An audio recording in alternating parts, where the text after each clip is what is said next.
أعوذ بالله من الشيطان الرجيم بسم الله الرحمن الرحيم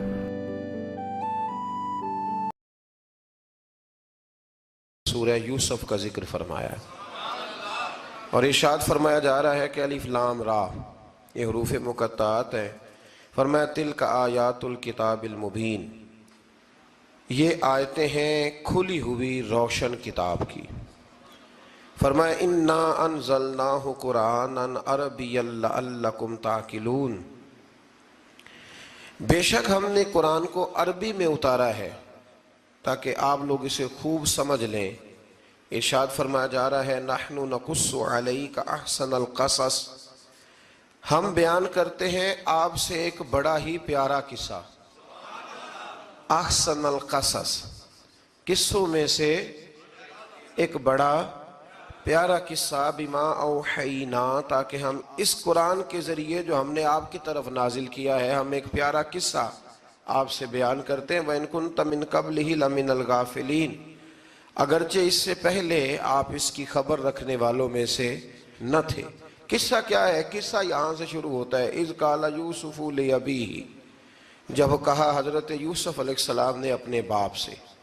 کیا کہا یا ابتی، اے میرے باپ، انی رأیت احد عشر کوکبا، بے شک میں نے خواب میں دیکھے ہیں 11 ستارے. والشمس، اور سورج، والقمر، اور چاند. رأیتہم لی ساجدین، کہ وہ مجھے سجدہ کر رہے تھے. یہ خواب دیکھا. حضرت ابراہیم علیہ السلام کے بیٹے حضرت اسحاق علیہ السلام، اور حضرت اسحاق علیہ السلام کے صاحبزادے حضرت یعقوب علیہ السلام. حضرت یعقوب علیہ السلام نے کئی نکاح فرمائے. اللہ نے آپ کو 12 بیٹے عطا فرمائے. 2 بیٹے تھے آپ کے، حضرت یوسف علیہ السلام اور حضرت بنیامین علیہ السلام، جو ایک والدہ سے تھے. حضرت یوسف علیہ السلام بڑے حسین و جمیل تھے، بڑے خوبصورت تھے. کچھ لوگ ظاہراً خوبصورت ہوتے ہیں تو کچھ کی ساتھ عادتیں بھی بڑی خوبصورت ہوتی. بڑے نفیس، بڑے فرما بردار، بڑی میٹھی ٹھنڈی بات کرنے والے. ہوتا یہ ہے کہ جب کوئی بچہ پیارا بھی ہو اور عادتیں بھی اچھی ہوں تو ماں باپ کی آنکھوں کا تارا بن جاتا ہے. باقی محنت کرنے کی بجائے شکوہ کرنا شروع کر دیتے ہیں. تو حضرت یوسف علیہ السلام کے والد حضرت یعقوب علیہ السلام اپنے بیٹے سے بڑا پیار کرتے تھے. اور آج اس واقعے میں آپ کو یہ بھی سمجھ آئے گی کہ ساری زندگی لوگوں نے ماں بیٹے کا پیار بیان کیا ہے، یہ وہ واقعہ ہے جس نے باپ بیٹے کا پیار بیان کیا اور انوکھے انداز میں بیان کیا. یعنی باپ اور بیٹے کے پیار کا بھی کوئی شخص کسی جگہ تصور کر سکتا، اسے ماپا اور تولا جا سکتا نہیں ہے. تو حضرت یعقوب علیہ السلام کے صاحبزادے تھے یوسف علیہ السلام. آپ بڑا پیار کرتے تھے تو باقی بھائی تھوڑا حسد کرنے لگے، انہیں جلنا شروع کر دیا. حضرت سیدنا یوسف علیہ السلام ایک دن فرمانے لگے اپنے والد سے کہ ابا جی میں نے خواب دیکھا ہے کہ 11 ستارے، سورج اور چاند مجھے سجدہ کر رہے ہیں. قال یا بنی لا تقصص رؤیاک علی اخواتک، کہ بیٹا اپنا خواب اپنے بھائیوں سے نہ بیان کرنا، اپنا خواب اپنے بھائیوں سے نہ بیان کرنا. فَيَكِيدُوا لَكَ كَيْدًا، ہو سکتا ہے وہ تیرے خلاف کوئی سازش رچیں. کیوں رچیں؟ اس لیے کہ ان الشیطان للانسان عدو مبین، بے شک شیطان آدمی کا کھلا ہوا دشمن، وہ ہر وقت وسوسہ اندوزی کرتا ہے. تو لہٰذا بھائیوں سے بات بیان آپ نے نہیں بیان کی. آہستہ آہستہ نا وہ حسد بڑھتا. حسد بہت بڑی بیماری ہے. اگر نبیوں کے بیٹوں میں ہو سکتا ہے تو عام انسانوں میں کیوں نہیں ہو سکتا؟ انبیاء کے بیٹے اگر کر سکتے ہیں تو عام لوگ بھی. آپ جب کسی شخص کو دیکھیں نا کسی کے بارے میں کچے جملے بول رہا ہے، کمزور بات کر رہا ہے، تو پہلے اچھی طرح ٹٹول لیں کہ حق بیان کر رہا ہے یا صرف حسد کے بیچ رہ کے گفتگو کر رہا ہے. بہت بڑی بیماری ہے. انہوں نے ایک چال بنائی 10 نے مل کے کہ اس طرح کریں کہ ان کو کوئی سخت سزا دیں، انہیں قتل کر دیتے ہیں. پھر کہنے لگے مارتے نہیں، کنویں میں پھینک دیتے ہیں. حضرت یعقوب علیہ السلام کی بارگاہ میں حاضر ہوئے تو حاضر ہو کے عرض کی کہ ہم سیر کرنا چاہتے ہیں تو ہمارا بھائی یوسف بھی تو ہمارا بھائی ہے نا، ہمارے ساتھ بھیجیں، وہاں کھیلے گا، کودے گا، کھائے گا، پیے گا۔ حضرت یعقوب علیہ السلام نے فرمایا نہیں، مجھے ڈر لگتا ہے کہ کہیں میرے یوسف کو کوئی تکلیف نہ پہنچ جائے۔ کچھ ایسے ہوتے ہیں جنہیں جدا کرنے کو دل ہی نہیں کرتا کہ وہ جائیں نہ۔ کئی دفعہ بعض بچے نالائق ہوتے ہیں، وہ جدا ہوتے ہیں لیکن ان کو جدا کرنے کو دل، لیکن حضرت یوسف تو لائق بچے تھے نا اپنے والد کے، ان کا بھی نہیں ارادہ تھا۔ بھائی لے گئے اور لے جا کر کے حضرت یوسف علیہ السلام کو پہلے بہت زیادہ مارا، پھر حضرت یوسف علیہ السلام کا کرتا اتار کے ان کے ہاتھ باندھے، پھر بڑے بھائی نے یہودا نے رسی کے ساتھ باندھ کے کنویں میں لٹکا دیا، اور پھر جب درمیان میں پہنچے تو پھر رسی کو کاٹ دیا۔ حضرت یوسف جب گرے پانی میں آواز آئی تو ہنسے۔ مفسرین نے لکھا ہے کہ اللہ تعالیٰ نے حضرت جبریل امین کو بھیجا، فرمایا جاؤ میرے یوسف کو پکڑ کے نا تو احتیاط کے ساتھ نیچے رکھ دو۔ حضرت یوسف کو رکھ دیا گیا۔ 3 دن اور 3 راتیں جناب یوسف کنویں میں رہے۔ بچانے والا زیادہ بڑا ہے، محفوظ رکھنے والا زیادہ طاقتور ہے۔ 3 دن اور 3 راتیں کنویں میں رہے۔ انہوں نے کیا کیا کہ حضرت یوسف کا کرتا چونکہ اتار لیا تھا، 2 کرتے انہوں نے پہنے ہوئے تھے، بعد مفسرین نے لکھا ہے ایک تو کرتا وہ تھا جنہوں نے استعمال کیا، تو ایک کرتا بطور تعویذ کے حضرت یعقوب نے ان کے گلے میں ڈال دیا بطور برکت کے، تو وہ کرتا بھی ان کے گلے میں تھا۔ ایک کرتے سے انہوں نے باندھ دیا، دوسرا کرتا جو تھا نا اس کو خوند لگا کے نا بکری کا، تو حضرت یعقوب کے پاس آئے اور جب دروازے تک پہنچے تو شور کرنے لگے زور زور سے۔ حضرت یعقوب پریشان ہو کے باہر آئے، چونکہ وہ بکریاں بھی ساتھ لے کے گئے تھے، بکریاں چرایا کرتے تھے، تو کہا بکریوں کو بھیڑیا تو نہیں پڑ گیا؟ تو کہنے لگے حضور بکریوں کو تو نہیں پڑا پر حضرت یوسف کو لے گیا ہے۔ اور حضرت یوسف علیہ السلام شہید ہو گئے۔ حضرت یعقوب علیہ السلام نے نا وہ کرتا دیکھا تو کرتا دیکھ کے فرمانے لگے بڑا سیانہ تھا بھیڑیا، یوسف سارا کھا گیا ہے پر کرتا کسی جگہ سے پھٹا بھی نہیں۔ اس کا مطلب ہے کہ حضرت یعقوب کو سمجھ آ گئی کہ میرے یوسف کو بھیڑیے نے کھایا نہیں ہے۔ یہ قرآن مجید ہے۔ فرمایا بڑا سمجھدار تھا بھائی، کرتا پھٹا بھی نہیں اور یوسف وہ سارا کھا گیا۔ اب یہ روز وہاں بکریاں چرانے جاتے تھے، یا جناب یعقوب تو رونے لگے تو بھائی روز جاتے تھے، جھانک جھانک کے دیکھتے تھے کہ یوسف ہے کہ نہیں۔ تیسرے دن ایک قافلہ وہاں سے گزرا جو مصر جا رہا تھا، انہوں نے پانی نکالنے کے لیے جب ڈول لٹکایا تو حضرت یوسف نے پکڑ لیا۔ اس شخص نے حضرت جناب یوسف علیہ السلام کو اوپر کھینچا، جب آپ واپس اوپر زندہ نکل آئے تو بھائی پھر حیران ہو گئے، ابھی بھی شکر ادا نہیں کیا کہ 3 دن کے بعد دیکھو اللہ نے کتنا فضل فرمایا ہے۔ لیکن وہ پھر کہنے لگے قریب آ کے نا اس سے، یہ ہمارا بھاگا ہوا غلام ہے، اگر تمہیں چاہیے تو لے لو، سستا بیچ دیں گے۔ حضرت یوسف کا قول بعد مفسرین نے لکھا ہے، آپ فرماتے ہیں کہ مجھے جب انہوں نے تھپڑ مارے تو اتنی تکلیف نہیں ہوئی، کنویں میں پھینکا تو اتنی تکلیف نہیں ہوئی، تکلیف تب ہوئی جب انہوں نے مجھے بھائی نہیں مانا اور کہنے لگے یہ ہمارا بھاگا ہوا غلام ہے۔ تو کہا کتنے کا بیچو گے؟ کہا تم 20 درہم دے دو اور لے لو۔ 20 درہم کا جناب یوسف کو بیچ دیا۔ وہ لے گئے مصر کی منڈی میں، وہاں قیمت لگنے لگی، کتنے ہزار، اتنے ہزار، اتنے ہزار۔ اللہ اکبر۔ جناب یوسف کہتے میں نے وہ رنگ بھی دیکھا کہ جب میرا باپ سب سے بڑھ کر مجھ سے پیار کرتا تھا، اور آج میں وہی یوسف ہوں جس کی بولیاں لگ رہی، جس کی بولیاں لگ رہی۔ عزیز مصر آ گیا، مصر کا جو مال خزانہ کا مالک تھا وہ شخص آ گیا۔ اس میں بھی کئی اقوال ہیں کہ وہ بادشاہ تھا کہ کیا تھا، بہرحال عزیز مصر آیا، خزانوں پر قبضہ اسی کا تھا۔ اس نے حضرت یوسف علیہ السلام کے وزن کے برابر سونا تول کے دیا، وزن کے برابر چاندی تول کے دی، وزن کے برابر اس نے ہیرے جواہرات دیے، پھر گھر لے گیا۔ اور جناب یوسف علیہ السلام فرماتے ہیں میں ایک آزمائش سے نکلا، جب گھر آیا تو بڑے سکون سے رہنے لگا۔ عزیز مصر نے اپنی بیوی زلیخا سے کہا اس کا خاص خیال رکھنا۔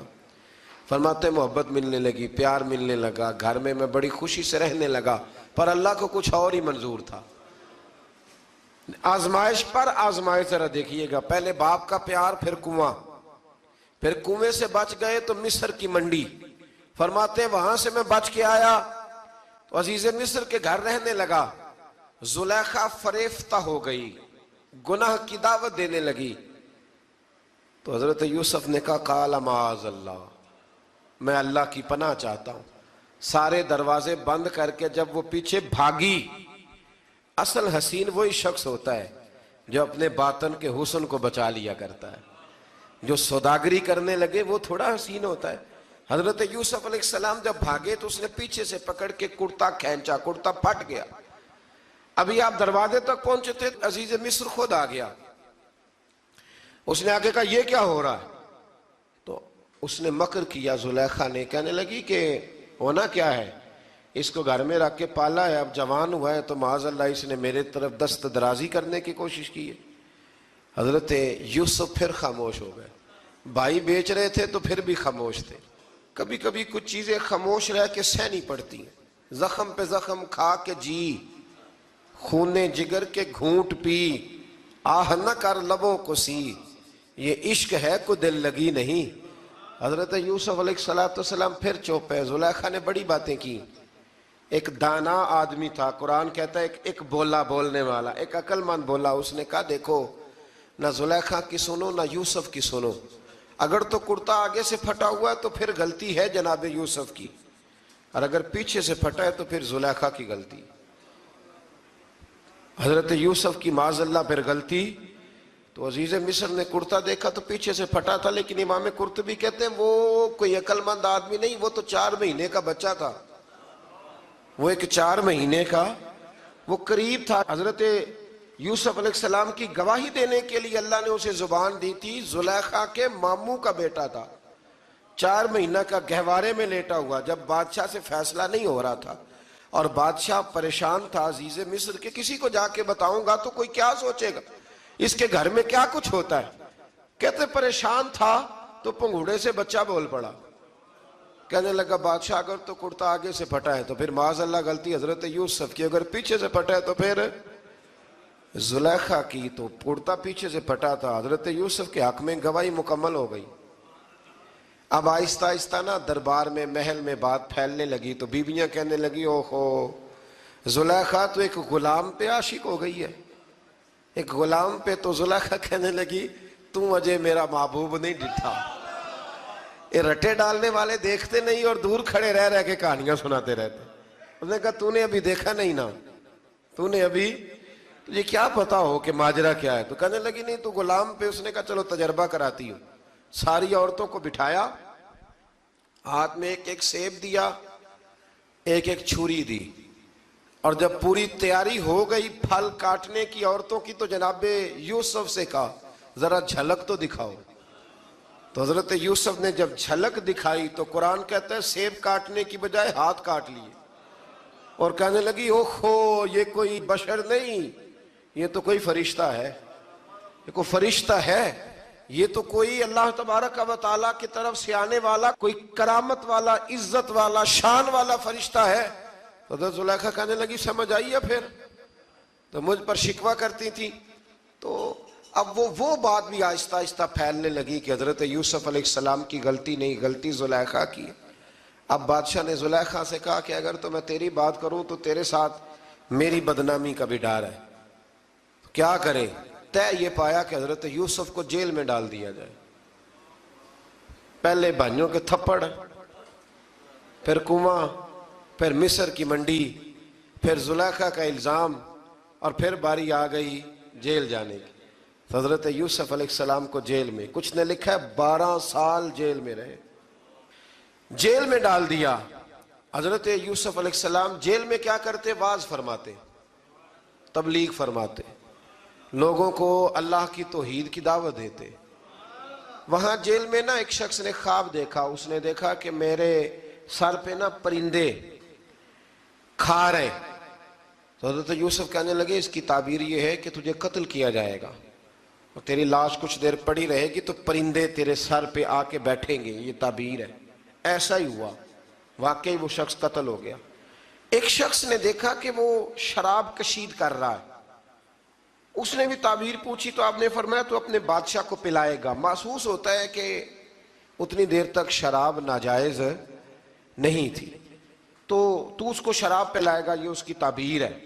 وقت گزرتا گیا، وقت جو ہوتا ہے نا، وقت یہ خود بخود لوگوں کی بے گناہی ثابت کر دیتا ہے۔ ایک وقت میں نا پراپوگنڈا ہوتا ہے تو ہر آدمی پراپوگنڈے کا شکار ہوتا ہے، پھر جب وقت گزرتا جاتا ہے تو خود بخود وقت کا گزرنا کچھ چیزوں کا خود بخود حل بن جاتا ہے۔ حضرت یوسف علی نبینا علیہ السلام کو جب 12 سال بیت گئے تو بادشاہ نے، عزیز مصر نے خواب دیکھا۔ اس نے خواب دیکھا کہ 7 موٹی تازی گائیں دبلی پتلی گائیں کو کھا گئی، اور 7 خشک بالیاں ہیں اور 7 سرسبز و شاداب بالیاں ہیں۔ اپنے وزیر سے کہنے لگا کوئی تعبیر والا بندہ ملے۔ اس نے کہا کہ ایک بندہ ہے جس کی تعبیریں بڑی سچی ہیں۔ کہا وہ کون؟ کہنے لگے جناب یوسف۔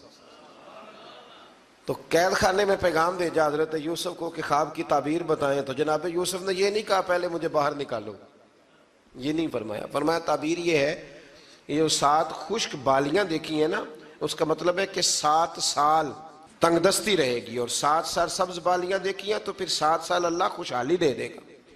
اور فرمایا یہ جو تم نے گائیں دیکھی ہیں موٹی تازی وہ کھا گئی، فرمایا اس کی تعبیر یہ ہے کہ کوشش کرنا کہ جو تمہارے پاس دن یہ چل رہے ہیں جن میں سرسبز و شاداب ہے کھیتیاں، تو 7 سالوں کے لیے اناج جمع کر لینا، بالیوں کے اندر ہی رہنے دینا، باہر نہ نکالنا، اور پھر اگلے جو خشک سال ہوں گے نا، وہ یہ جو جمع پونجی کی ہوگی نا، اس کی برکت سے وہ 7 سال آسانی سے۔ اس پر ہمارے مفسرین نے لکھا ہے، اس آیت پر صوفیاء اور بزرگ تو کہتے ہیں نا سارا اللہ کے راستے میں دے دو، یہ بھی بات اچھی ہے، لیکن اگر کوئی اپنے بچوں کے لیے آنے والے وقت کے لیے کوئی چیزیں سنبھال کے رکھے تو یہ بھی سورہ یوسف سے ثابت ہے، یہ بھی سورہ یوسف سے، تو یہ بھی کوئی ایسا فعل نہیں ہے جس پر کوئی شخص تنقید کر سکے۔ آمدام برسر مطلب حضرت یوسف نے جب تعبیر بتائی تو بادشاہ کہنے لگا کہ انہیں باہر نکالو۔ آپ فرمانے لگے میں نہیں نکلتا بھائی، نہیں نکلتا میں جیل سے، یہی ٹھیک ہوں میں۔ آپ کیوں نہیں نکلتے؟ کہنے لگے پہلے اعلان کر کے لوگوں کو بتا کہ میں بے قصور ہوں۔ وہ جو تُو نے پراپوگنڈا کیا نا اپنے منہ سے اعلان کر۔ اس نے جناب زلیخا کو بلایا، ان عورتوں کو بلایا، وہ عورتیں ساری سامنے آئیں، انہوں نے گواہی دی کہ یوسف تو بے گناہ ہے۔ پر سال کتنے لگ گئے؟ اللہ اکبر، 12 سال لگ گئے۔ یقین کریں کچھ لوگوں کو یہ ثابت کرنے میں نا کہ میں ٹھیک ہوں زندگی بیت جاتی ہے، اور میں تمہارا خیر کا ہوں زندگی بیت جاتی ہے۔ لوگوں کو ہوش تب آتی ہے جب مزار پر چادر ڈالنے کا ٹائم آ جاتا ہے، ہوش تب آتی ہے، لیکن پھر ہوش کا کوئی فائدہ۔ 12 سال کے بعد بادشاہ نے ان کو بلایا اور کہنے لگا کہ یہ جو خواب میں نے آپ کو سنایا اب کرنا کیا ہے؟ تو حضرت یوسف کہنے لگے تم سے کچھ بھی نہیں ہوگا، اگر کچھ کرنا ہے تو پھر یہ خزانے کی ذمہ داری میری لگاؤ، اگر کوئی قابل آدمی ہو تو وہ آگے بڑھ کے بات کر سکتا ہے۔ یہاں ہر بندہ ہی آگے بڑھ کے کہتا ہے مجھے دے دو ڈیوٹی، لیکن قابل ہو تو وہ آگے بڑھ کے بات کرے اور سمجھے کہ میرے علاوہ کسی کے لیے مشکل ہے تو پھر وہ آگے بڑھے۔ حضرت یوسف نے جب کہا تو انہوں نے آپ کو وزیر خزانہ بنا دیا، پھر ایک وقت آیا کہ وہ عزیز مصر ہی بن گئے۔ قحط پڑ گیا، جب مصر میں قحط پڑا تو دائیں بائیں بھی قحط پڑا، کنعان کے آپ رہنے والے تھے وہاں بھی قحط پڑا۔ حضرت یعقوب بیٹے کی یاد میں رو رو کے تو آنکھوں کی بینائی چلی گئی۔ اور یارو باپ بھی بڑا ہی پیار کرتا ہے، بڑا ہی پیار کرتا ہے، بڑا ہی، پتہ ہے باقی تمہیں تحفے دیتے ہیں، باقی تم سے محبت کرتے ہیں، تو باپ تو بیٹے کو اپنی جوانی دے دیتا ہے، اپنی جوانی اپنے بیٹے کے نام کر دیتا ہے۔ باپ بھی بڑا ہی پیار کرتا ہے۔ سنگیو کوئی نہیں تول سکتا، بچے ایسے گھوم رہے ہوتے ہیں نا ابا جی کے سامنے تو ان کا اٹھنا بیٹھنا چلنا ہی بڑا پیارا لگتا ہے، کا آنا جانا ہی بڑا پیارا لگتا ہے۔ باپ کا تو قد روز اونچا ہوتا ہے کہ اللہ نے مجھے لال عطا فرمائے۔ حضرت یعقوب کی آنکھوں کی بینائی چلی گئی رو رو کے۔ بھائی حضرت یوسف کے جب قحط پڑا تو انہیں پتا چلا کہ ایک واحد شہر مصر ہے جہاں گندم سٹاک ہے، جو کہ حضرت یوسف کو پتا تھا، خواب بادشاہ دیکھ چکا تھا، تو آپ نے مال 7 سالوں کے لیے جمع کر لیا۔ اب بھائی آئے، اللہ اکبر، دشمن سامنے نظر آئے، مخالف حاسد، تو پھر انسان ٹھہرا رہے اور انسان کمزور نہ ہو، طاقتور ہو، اتنا طاقتور ہو کہ حکمران ہی بن گیا ہو۔ ذرا نبیوں کے حوصلے بھی دیکھنا، پیغمبروں کے حوصلے بھی دیکھنا۔ بھائی آئے، کہا گندم چاہیے، تو جناب یوسف نے اوہو پائیاں جیا ساکھ نہیں کوئی جے وچ خار نہ ہوئے۔ ہاں، اور میاں صاحب فرمایا کرتے تھے پائی پائیاں دیاں باواں ہوندے تے پائی پائیاں دے ویری۔ بھائی جیسے ہی داخل ہوئے تو جناب یوسف کی آنکھیں باہر آئیں، رو پڑے، او میرے بھائی آ گیا، رو پڑے۔ وزیر مشیر دائیں بائیں دیکھتے ہیں کہ حضرت یوسف کو کیا ہوا، رو پڑے اور بھر بھر کے گندم دی، اس کو اشارے کرتے چل تھوڑی اور ڈال دے، چل تھوڑی اور ڈال دے۔ جب بھائیوں کو دے چکے تو پھر فرمانے لگے کہ شاید اس سے گزارا نہ ہو، ضرورت پڑی تو دوبارہ بھی آ جانا، اپنی قوم کو ترس دے رہے تھوڑا تھوڑا کھاؤ۔ ان بھائیوں کو کہتے ہیں ضرورت پڑی نا آ جانا دوبارہ۔ اور کہنے لگے تمہارا ایک اور بھائی بھی ہے، کہا ہاں ہے، بنیامین نام ہے۔ فرمایا ہو سکے تو اسے بھی لے آنا۔ بھائی پیسے لے کے آئے تھے گندم لینے کے لیے، اور جب واپس جانے لگے تو حضرت یوسف نے ان کی رقم دوبارہ رکھ دی، وہ دوبارہ ان کی بوریوں میں رکھ دی۔ گھر جا کے انہوں نے کھولی تو گندم بھی تھی اور پیسے بھی تھے۔ اب بھائیوں سے پیسے تھوڑی وصول کرنے، جا کے اپنے والد سے کہنے لگے ابا بادشاہ بڑے دیکھے ہیں پر اس میں کوئی خوشبو دیکھی، تو اس نے کہا ہے کہ اپنے دوسرے بھائی کو بھی لے کے آنا، تو بنیامین کو لے جائیں۔ حضرت یعقوب فرمانے لگے پہلے بھی تم پہ بھروسہ کر چکا ہوں، بار بار نہیں کروں گا، یوسف گوا چکا ہوں۔ پوتے بول پڑے، کہنے لگے دادا جی آپ تو ہر وقت یوسف یوسف ہی کرتے رہتے۔ انہوں نے ضد کی، اصرار کیا، تو جناب بنیامین کو ساتھ وعدہ لے کے، عہد لے کے، قسم لے کے بھیج دیا حضرت یعقوب نے۔ جناب بنیامین بھی پہنچے مصر میں، یہ دونوں ایک ماں سے تھے، سگے دونوں تھے۔ حضرت یوسف نے جناب بنیامین کو دیکھا تو اپنے ساتھ بٹھا لیا، اور ذرا باتیں باتیں کر کے نا ادھر بیٹھ جاؤ ادھر بیٹھ جاؤ، اچھا نہیں ہے جگہ آپ ادھر آ جاؤ میرے ساتھ بیٹھ جاؤ۔ بھائی تھا نا سگا، اچھا چلو ٹھیک ہے آپ ادھر آ جاؤ۔ بھائی کو ساتھ بٹھا لیا، اور پھر جب چیزیں دینے لگے تو کان میں کہنے لگے، وہ پریشان تھے نا حضرت بنیامین کہ یہ بندہ کیا کر رہا ہے، تو کان میں کہنے لگے میں بھائی ہوں تیرا، میں یوسف ہوں۔ تو اس طرح کہا یار تھوڑے دن میرے پاس رہ نہیں جاتا، تو حضرت بنیامین کہنے لگے رہ جاتا ہوں۔ رہ گئے جناب بنیامین۔ اب کہا نہیں میں نہیں بھیجوں گا۔ کچھ لوگوں نے یہ لکھا ہے کہ حضرت بنیامین کے جو بوری تھی اس کے اندر انہوں نے تھیلے کے اندر شاہی پیالہ رکھ دیا اور فرمایا اس کو ہم نہیں جانے دیں گے، ہمارا پیالہ کیسے، یہ نہیں کہا کہ یہ چور ہے، کہا پیالہ کیسے آیا اس کے تھیلے پہ، لہذا یہ ابھی ہم رہے گا ہمارے پاس، دیکھیں گے۔ وہ باقی چلے گئے تو یہودا کہنے لگا کہ میں نہیں جاتا، میں یہیں ٹھہروں گا، اس لیے کہ میں باپ کو کیا بتاؤں گا کہ پہلے بھی میں کرتا میں ہی لے کے گیا تھا یوسف کا، اب میں کیا بتاؤں گا۔ واپس گئے اور جا کے بتایا کہ جناب بنیامین کو انہوں نے رکھ لیا ہے، معاملہ بن گیا ہے۔ وہ کہتے ہیں کیسے پیالہ آیا ہے، شاہی پیالہ۔ حضرت سیدنا یعقوب علیہ السلام فرمانے لگے میں نے تمہیں پہلے ہی کہا تھا کہ تم میرے بنیامین کو بھی لے جا رہے ہو، پہلے میں بھروسہ کر کے یوسف کے معاملے میں پریشان ہوں۔ فرمایا اس طرح کرو، جاؤ ڈھونڈو جا کے میرے یوسف کو، اور ڈھونڈو جا کے میرے بنیامین کو، جاؤ تلاش کرو۔ اللہ اکبر۔ بھائی دوبارہ آئے، گندم بھی ختم ہو گئی تھی، آتے ہی کہا کہ اے عزیز مصر بڑی بری حالت ہے، ہم بڑے پریشان ہیں، ہمارے باپ کی رو رو کے آنکھیں چلی گئی ہیں، مہربانی کرو کچھ گندم بھی دے دو، اور اس طرح کرو کہ ہمارا بھائی بھی ہمیں واپس کر دو تاکہ ہم اسے لے جائیں اور ہمارے والد گرامی کی آنکھیں ٹھنڈی ہوں۔ حضرت یوسف علیٰ نبینا علیہ السلام ان کی باتیں بھی سننے لگے اور غور سے ان کے چہرے بھی دیکھنے لگے، غور سے۔ تو جب انہوں نے حضرت یوسف علیہ السلام کی طرف غور سے دیکھا تو حضرت یوسف کہنے لگے مجھے پہچانتے ہو، پہچانتے ہو؟ کہا نہیں۔ فرمانے لگے میں یوسف ہوں۔ قال انا یوسف، کہنے لگے میں یوسف ہوں، اور حضرت بنیامین کی طرف اشارہ کر کے کہنے لگے وہ ھذا اخی، اور یہ میرا بھائی ہے، میں یوسف ہوں اور یہ میرا بھائی ہے۔ اور فرمانے لگے اللہ نے ہم پر احسان کیا ہے، اور جو تقوی اختیار کرتا ہے اور صبر کرتا ہے اللہ تعالیٰ اس نیک کے اجر کو کبھی ضائع، یہ نہیں فرمایا میں نے بڑے تقوی کیے پرہیزگاری کی تو بچ گیا، فرمایا جو بھی تقوی اختیار کرے گا، جو بھی صبر کرے گا، اللہ اس نیک کے اجر کو کبھی ضائع نہیں کرے گا۔ پھر فرمانے لگے جاؤ آج تم پر کوئی گناہ نہیں، جاؤ، ایک دم ہی اسی وقت ہی فرمایا جاؤ میں نے تمہیں معاف کیا، جاؤ میں نے تمہیں معاف کیا۔ اور فرمانے لگے میری دعا ہے کہ میرا رب بھی تمہیں معاف کر دے۔ پھر فرمایا یہ میری قمیض لے جاؤ، میرا کرتا، اور میرے باپ کی آنکھوں پہ ڈال دینا، امید ہے ان کی آنکھوں کی روشنی واپس آ جائے گی، جاؤ لے جاؤ۔ تو وہ کرتا لے کے گئے، اذهبوا بقمیصی ھذا، یہ میرا کرتا لے جاؤ۔ دیکھو اللہ والوں کے وجود سے جو چیز لگ جائے تبرک بن جاتی ہے۔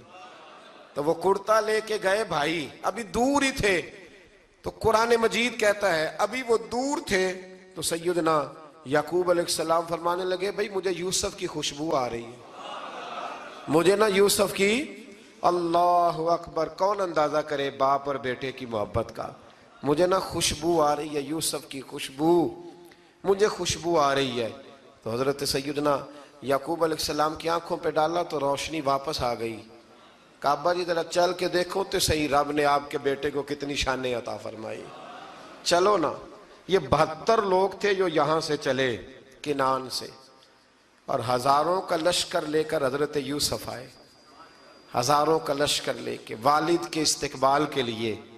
اور جب باپ بیٹے کی ملاقات ہوئی تو امام غزالی فرماتے ہیں 4 لوگ دنیا میں بڑا ہی روئے ہیں، ایک حضور بڑا روئے ہیں امت کے غم میں، اور ایک سیدہ فاطمہ بڑا ہی روئی ہیں حضور کے وصال کے بعد، اور تیسرا فرماتے ہیں یعقوب بڑا ہی روئے ہیں حضرت یوسف کے لیے، بڑا ہی، اور چوتھے امام زین العابدین بڑا ہی روئے ہیں واقعہ کربلا کے بعد۔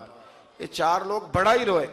پھر جب ملاقات ہوئی دونوں کی تو اس درد سے ملاقات ہوئی کہ ہر آنکھ اشک بار ہو گئی، باپ بیٹا اتنی وارفتگی سے مل رہے تھے، اتنی وارفتگی سے کہ دائیں بائیں انہیں خبر ہی نہ رہی کہ باقی لوگ بھی ہیں۔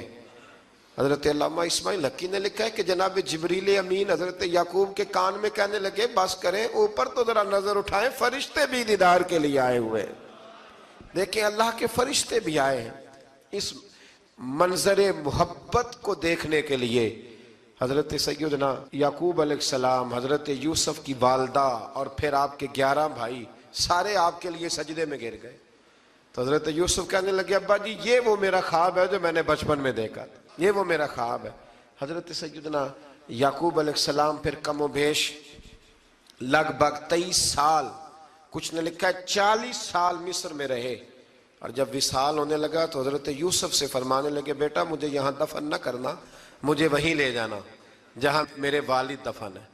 وہاں جا کے وہ دفن ہوئے۔ حضرت یوسف علیہ السلام نے پھر سالوں حکومت کی مصر پر، پھر وہیں ان کی تدفین ہوئی، اور جب تدفین ہوئی تو اختلاف ہو گیا، ہر قبیلہ کہتا تھا ہم نے اپنی طرف یوسف کو دفن کرنا ہے، اس لیے کہ جس طرف ان کو دفن کریں گے خوشحالیاں ہوں گی۔ پھر فیصلہ ہوا کہ سنگ مرمر کے تابوت میں رکھ کے حضرت یوسف کو دفن کیا جائے، اور دفن کرنے کے بعد ایسی جگہ پہ دفن کیا جائے جہاں سے پانی چھو کے گزرتا ہے۔ تو ان کو وہاں دفن کیا گیا، پانی چھو کے گزرتا تھا، لوگ کھیتیوں کو لگاتے تھے اور مصر سرسبز و شاداب رہتا تھا۔ اور پھر حدیث پاک میں موجود ہے، مولا علی شیر خدا رضی اللہ تعالی عنہ فرماتے ہیں کہ نبی کریم علیہ السلام کی بارگاہ میں ایک اعرابی آیا، حضور نے فرمایا کچھ مانگ لو اس دیہاتی سے۔ حضور نے فرمایا ہے آج وہ مائل باتا، اور بھی کچھ مانگ لے۔ تو وہ کہنے لگا حضور آپ مجھے سواری کے لیے اونٹ دے دیں۔ حضرت علی کہتے ہیں میں نے کہا ہے افسوس، مانگا بھی تو کیا مانگا۔ حضور نے فرمایا چل کچھ اور مانگ لے۔ کہنے لگا چلے آنے جانے کے لیے کرایہ بھی دے دیں، زادرہ بھی دے دیں، کھانے کیا مانگا۔ تو حضور علیہ السلام نے اسے دے دیا۔ تو محبوب فرمانے لگے تجھ سے تو موسیٰ علیہ السلام کے دور کی وہ بوڑھی اچھی تھی۔ کہا وہ بوڑھی کون سی بوڑھی؟ تو حضور علیہ السلام فرمانے لگے رب کریم نے حضرت موسیٰ کو حکم دیا کہ جب آپ مصر سے نکلیں تو حضرت یوسف کی قبر کو کھود کر ان کا تابوت بھی ساتھ لے جائیں۔ تو حضرت سیدنا موسیٰ علیہ السلام نے عرض کی مالک وہ کیسے پتہ چلے گا؟ فرمایا وہ تو آپ نے خود ہی پتہ کرنا ہے کہ وہ تابوت کہاں ہے۔ وہ دریا کے اندر تھا، کیسے پتہ کرنا ہے؟ پتہ کرتے کرتے پتہ چلا کہ ایک بوڑھی اماں ہے، اسے پتہ ہے تابوت کہاں ہے، وہ کدھر ہے تابوت، تو بوڑھی اماں کو پتہ ہے۔ حضرت موسیٰ بوڑھی کے پاس گئے، کہنے لگے اماں وہ تجھے پتہ ہے یوسف کی قبر کہاں؟ کہنے لگی پتہ ہے۔ تو کہا اماں پھر بتا دو۔ کہنے لگے مفت میں بتا دوں، نبی کے مزار کا ایڈریس اور فری میں بتا دوں، یہ کیسے ہو سکتا ہے؟ تو حضرت سیدنا موسیٰ فرمانے لگے چل قیمت لے، طبرانی کی حدیث ہے، حضور بیان فرماتے۔ حضرت موسیٰ کہنے لگے بتا کیا لے گی؟ کہنے لگی مجھے نہ جنت میں وہ والا مکان دلائیں جس کے پڑوسی موسیٰ علیہ السلام ہو، میری اور آپ کی دیوار کٹھی ہو، کیا عقیدہ کند، اللہ اکبر۔ تو حضرت موسیٰ کہنے لگے چل اماں مہربانی کر جنت مانگ لے، اب تو پڑوس ہی مانگنے لگ گئی ہے، تو اب نبیوں کا درجہ تو بڑا ہوگا، تو دینے والا اللہ ہے، میں دعا کرتا ہوں۔ تو کہنے لگی جی ٹھیک ہے، اگر آپ نہیں دیتے تو میں ایڈریس نہیں بتاتی۔ تو حضور فرمانے لگے اس سے تو وہ اچھی تھی۔ حضرت موسیٰ نے عرض کی کہ یا اللہ یہ نہیں بتا رہی تو اب کیا کروں؟ فرمایا موسیٰ وعدہ تو کر لے، مکان میں دے دوں گا، وعدہ کر لے۔ تو حضرت سیدنا یوسف کا مرتبہ دیکھیے کہ ان کے مزار کا پتہ بتانے کے لیے، مزار کا پتہ، مزار کا پتہ بتانے کے لیے اس خاتون نے حضرت موسیٰ سے جو قیمت لی وہ یہ تھی کہ میں جنت میں آپ کی پڑوسی بنوں گی پھر ایڈریس بتاؤں گی۔ تو حضرت موسیٰ نے وعدہ کیا تو پھر اس نے پتہ بتایا کہ فلاں جگہ مزار ہے۔ یہ تقریباً سینکڑوں سال بعد حضرت موسیٰ وہ وہاں سے نکال کے تابوت کو اپنے ساتھ لے کر کے گئے۔ یہ وہ واقعہ جسے قرآن نے احسن القصص قرار دیا۔ اللہ کریم نے ہمیں اس واقعے میں یہ بتایا ہے کہ معاملات زندگی سے گھبرایا نہ کرو، جب بھی کوئی آزمائش آتی ہے نا تو پھر اللہ دو آسانیاں عطا کرتا ہے، اور یہ بھی یاد رکھیں جو آسانیوں والے ہوتے ہیں نا آزمائشیں بھی انہیں آتی ہیں، جو لاڈلے زیادہ ہوتے ہیں کئی دفعہ تکلیفیں بھی زیادہ۔ اللہ تعالیٰ لاڈلوں کو تکلیفوں سے محفوظ رکھے، لیکن تکلیفیں بھی زیادہ انہیں آتی ہیں۔ حضرت یوسف لاڈلے تھے تو سیدھے کنویں میں گئے تھے، لیکن اللہ بڑا کریم ہے، بھائیوں نے 20 درہم قیمت لگائی تو رب کریم نے فرمایا دیکھنا پھر میں اپنے یوسف کی کیا قیمت بیان کرتا ہوں۔ پھر کروڑوں اور اربوں قیمت لگی، پھر کہاں کی آزمائش تھی، کہاں کی بات تھی، وہ ہر جگہ صابر رہے، کسی جگہ ان کا کوئی شکوہ نظر، ایک تقوی دوسرا صبر، خاموشی۔ ہم لوگ نہ بول کے لڑ کے فتح حاصل کرنا چاہتے ہیں، یاد رکھنا۔ آخری بات عرض کرنے لگا ہوں، صبر کرنا اور کام کرنا، صبر کرنا اور اپنے حصے کا رزلٹ اپنی مرضی کا نہ مانگنا، رزلٹ رب کریم کی مرضی کا، نتیجہ صبر کریں اور اپنے حصے کی ڈیوٹی کریں، پھر دیکھیں اللہ کتنا عطا فرماتا ہے۔ ڈیوٹی میں بھی کمزوری نہ کریں اور بے صبری کا مظاہرہ بھی کبھی نہ کریں۔ اللہ تعالی ہمیں حضرت یوسف کا صدقہ نصیب فرمائے۔ آخر دعویٰ